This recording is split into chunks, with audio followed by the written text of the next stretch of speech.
Lila Sterling thought a daughter's death would finally bring her family together. It only exposed how far apart they already were.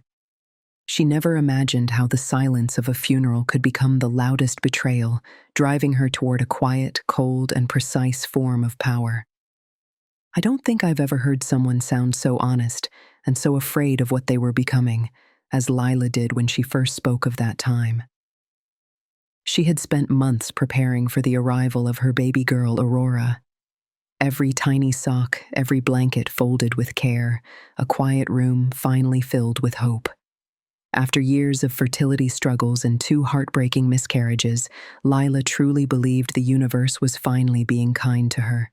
And when Aurora was born, she was perfect. She had Lila's dimples, her father's bright eyes, and a laugh that sounded like wind chimes in spring. For 6 short, beautiful months, Aurora brought light back into Lila's life, making her feel whole again. But fate, as cruel as it can be, had other plans.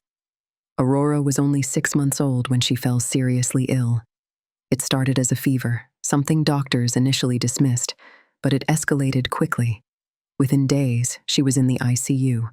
Lila stayed by her side every second, singing to her, reading stories, holding that little hand as if her love alone could anchor Aurora to this world.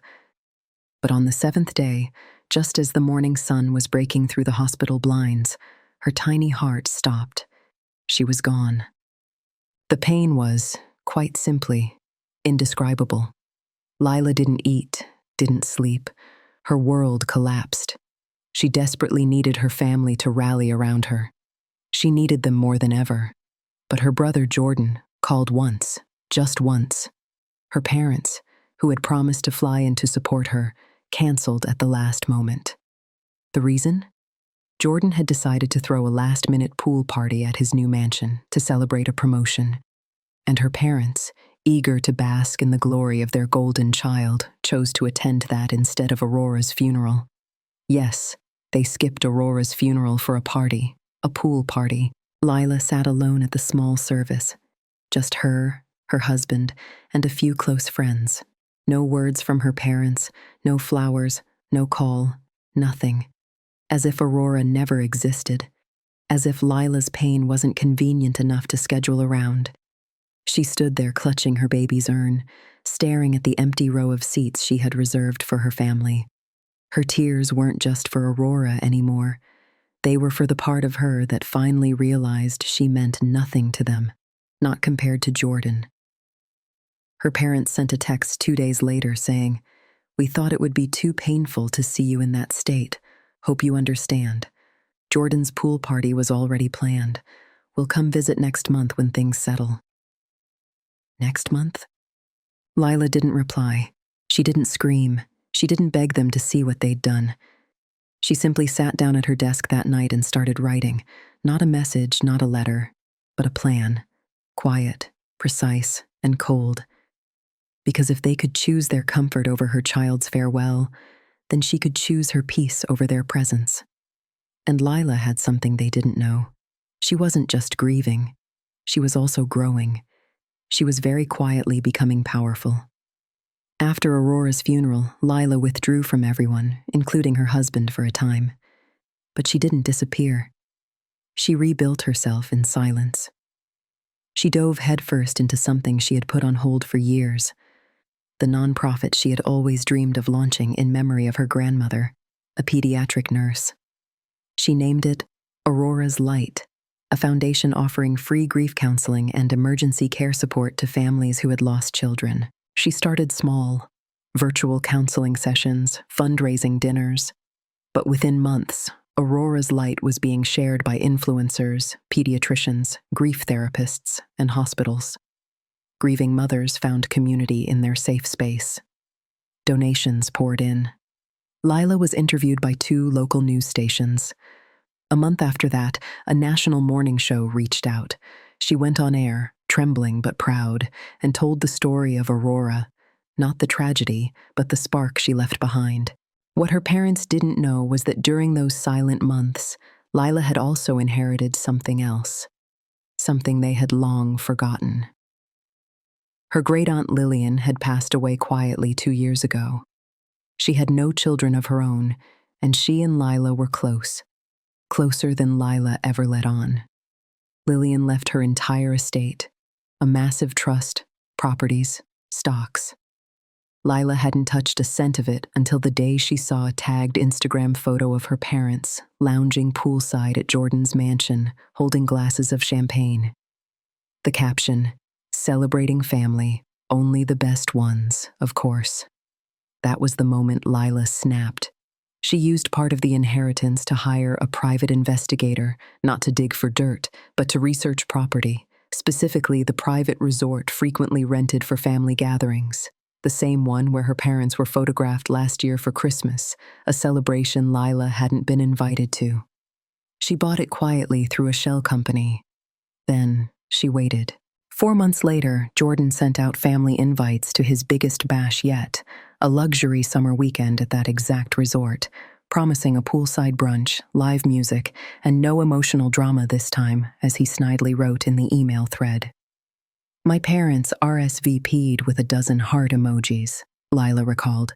"I RSVP'd too, but not to attend, just to watch." On the day of the party, she checked into the main villa unannounced. She brought a small team with her, her nonprofit staff and a video crew that had been documenting Aurora's Light. They had no idea where they were going until they arrived. Lila told the manager she was the new owner. He blinked, then nodded. Her name was on everything. She had bought it all, the villas, the gardens, the private chef's contract, even the security firm. When Jordan and her parents arrived the next morning dressed in designer swimsuits and fake smiles, they were stopped at the gate. "Sorry," the guard said. "Private event. This property has been booked exclusively." "But I'm Jordan Sterling," her brother snapped. "My family comes here every year. Check your list." The guard clicked his tablet. "Yes, I see your name. You were removed from the guest list last night." "Removed by who?" her mother demanded. That's when Lila stepped outside in a white dress, calm, silent. Behind her, her staff carried boxes labeled Aurora's Light. The video crew began filming, catching the stunned expressions on their faces. "I removed you," Lila said, looking them in the eye. "You weren't invited to Aurora's funeral, so I thought it was fair." Her mother blinked. "You bought this place?" "No," Lila replied. "I own this place." They tried to argue, of course. Her father yelled. Jordan laughed bitterly, but the guards escorted them off the property gently as Lila watched in silence. As they left, she handed each of them a card. It read, "This weekend was meant to be family only. You made it clear I don't belong in yours, so I made one of my own." That night, Lila held a candlelit event on the resort lawn. Dozens of mothers and fathers who had lost their children gathered under the stars. They shared stories. They cried. They healed. And Lila realized she had never truly lost Aurora. Her daughter was everywhere, in the stars, in the kindness, in every quiet act of courage she had taken to rebuild her life without the people who failed her. She didn't need their apology. She had built something stronger than their approval. In the weeks after the pool party incident, the fallout was exactly what Lila expected and more brutal than even she had planned. Jordan tried to save face online, posting cryptic messages about betrayal, but screenshots of his tacky poolside captions were already circulating side by side with videos of Lila's emotional Aurora's Light event. Public sympathy shifted. Sponsors backed out of Jordan's business events. His brand took a hit, and when he tried to throw another party at a different venue the following month, he was told they were fully booked. As for her parents, their phones went silent. For once, they had nothing to say. No apology, no outrage, just stunned silence. Lila thought that would be the end of it, and honestly, she was fine with that. Until one rainy afternoon, she got a letter in the mail. It wasn't handwritten. It wasn't emotional. It was a formal, typed document from her parents' lawyer. They were asking for a meeting, not to apologize, not to reconnect, but to ask for help, financial help. They were in debt badly. Apparently, After years of lavish vacations, constant spending on Jordan's business, and multiple remortgages on their home, they were facing foreclosure. And the biggest twist, the house they were about to lose was in Lila's name. You see, years ago, when she was 21, her father had put the deed under her name to avoid a tax issue. He never told her until she dug through legal files during her nonprofit's expansion. That detail had long slipped his mind. So, Lila had a choice. She could sell the house, save it, or take it back. She didn't do any of those things right away. Instead, she asked them to meet her face to face. They arrived at her office looking pale, humiliated, and years older than she remembered. Her mother wore sunglasses indoors. Her father stared at the floor. Jordan wasn't with them. He had apparently distanced himself to focus on rebranding. Lila didn't offer them water. She didn't smile. She slid a single sheet of paper across the table. "What's this?"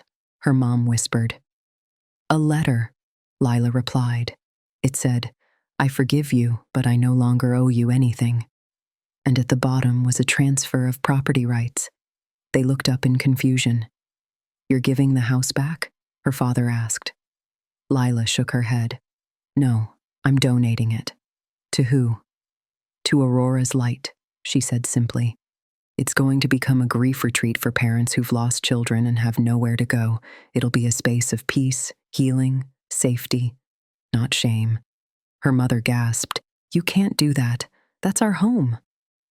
"No," Lila said softly. "It never was. You made sure of that the day you chose a party over your granddaughter's funeral." They broke down. Finally, tears. Real ones. But Lila didn't get up. She didn't comfort them. She let the silence sit. She let them feel what she had felt that day. Emptiness, loneliness, rejection. Except unlike them, she left the door open. "You're welcome to attend the ribbon-cutting ceremony," she said as they stood to leave. "As guests, but don't bring champagne, just kindness." That night, Lila sat on the porch of the old house. Her daughter's favorite lullaby hummed in the wind. She lit a small candle for Aurora. It flickered once, twice, then glowed steady. The house was no longer haunted by betrayal. It was reborn in purpose. And so was Lila.